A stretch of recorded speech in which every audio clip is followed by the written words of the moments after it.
পরম করুণাময় ও দয়ালু আল্লাহর নামে শুরু করছি।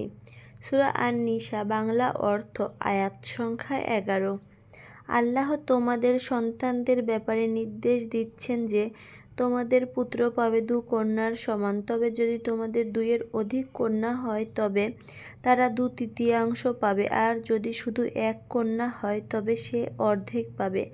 আর যদি মৃতের সন্তান থাকে তবে পিতা মাতা প্রত্যেকেই তার পরিত্যক্ত সম্পত্তির 1/6 পাবে, আর যদি তার সন্তান না থাকে এবং মাতা পিতাই ওয়ারিশ হয় তবে তার মাতা 1/3 পাবে, আর যদি তার ভাই থাকে তবে মৃত ব্যক্তি যে ওসিয়ত করে তা পূর্ণ করার পর 1/6 তার মা পাবে।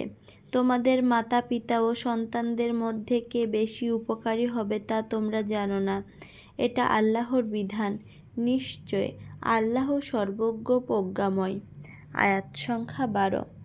আর নিঃসন্তান স্ত্রী মারা গেলে তোমরা পুরুষ তার পরিত্যক্ত সম্পত্তির অর্ধেক পাবে। যদি তাদের সন্তান থাকে তবে পরিত্যক্ত সম্পত্তির 1/4 পাবে ওসিয়ত ও ঋণ পরিশোধের পর।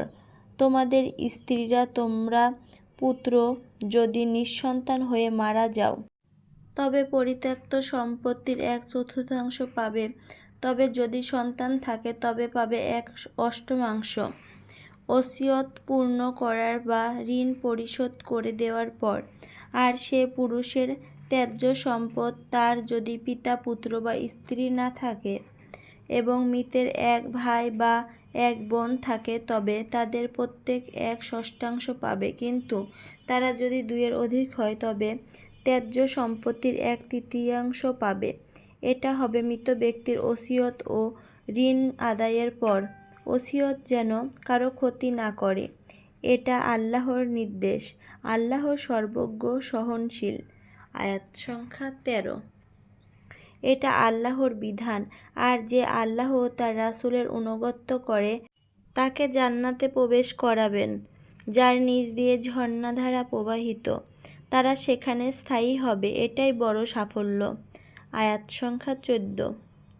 আর যে আল্লাহ ও তার রাসূলের অবাধ্য হয় ও বিধান লঙ্ঘন করে তাকে আগুনে প্রবেশ করানো হবে। সেখানে সে চিরদিন থাকবে। তার জন্য রয়েছে লাঞ্ছনাদায়ক শাস্তি। আয়াত সংখ্যা 15। তোমাদের মধ্যে যদি কোনো স্ত্রী অপকর্ম করো তবে তাদের বিরুদ্ধে তোমাদের মধ্য থেকে 4 জন সাক্ষী গ্রহণ করবে। অতঃপর যদি তারা সাক্ষ্য দেয় তবে ওই স্ত্রীকে ঘরে আবদ্ধ করে রাখো যতদিন না তাদের মৃত্যু হয় বা আল্লাহ তাদের জন্য কোনো ব্যবস্থা করেন। আয়াত সংখ্যা 16। তোমাদের মধ্যে যে 2 জন কুকর্মে লিপ্ত হবে তাদেরকে শাস্তি দাও। অতঃপর যদি তারা তওবা করে ও সংশোধিত হয় তবে তাদের ছেড়ে দাও। নিশ্চয় আল্লাহ তওবা গ্রহণকারী পরম দয়ালু। আয়াত সংখ্যা 17। নিশ্চয় আল্লাহ তাদের তওবা গ্রহণ করেন যারা না জেনে অন্যায় করে আবার সাথে সাথে তওবা করে। এ ধরনের লোকদের তওবা আল্লাহ কবুল করেন। আর আল্লাহ সর্বজ্ঞ প্রজ্ঞাময়।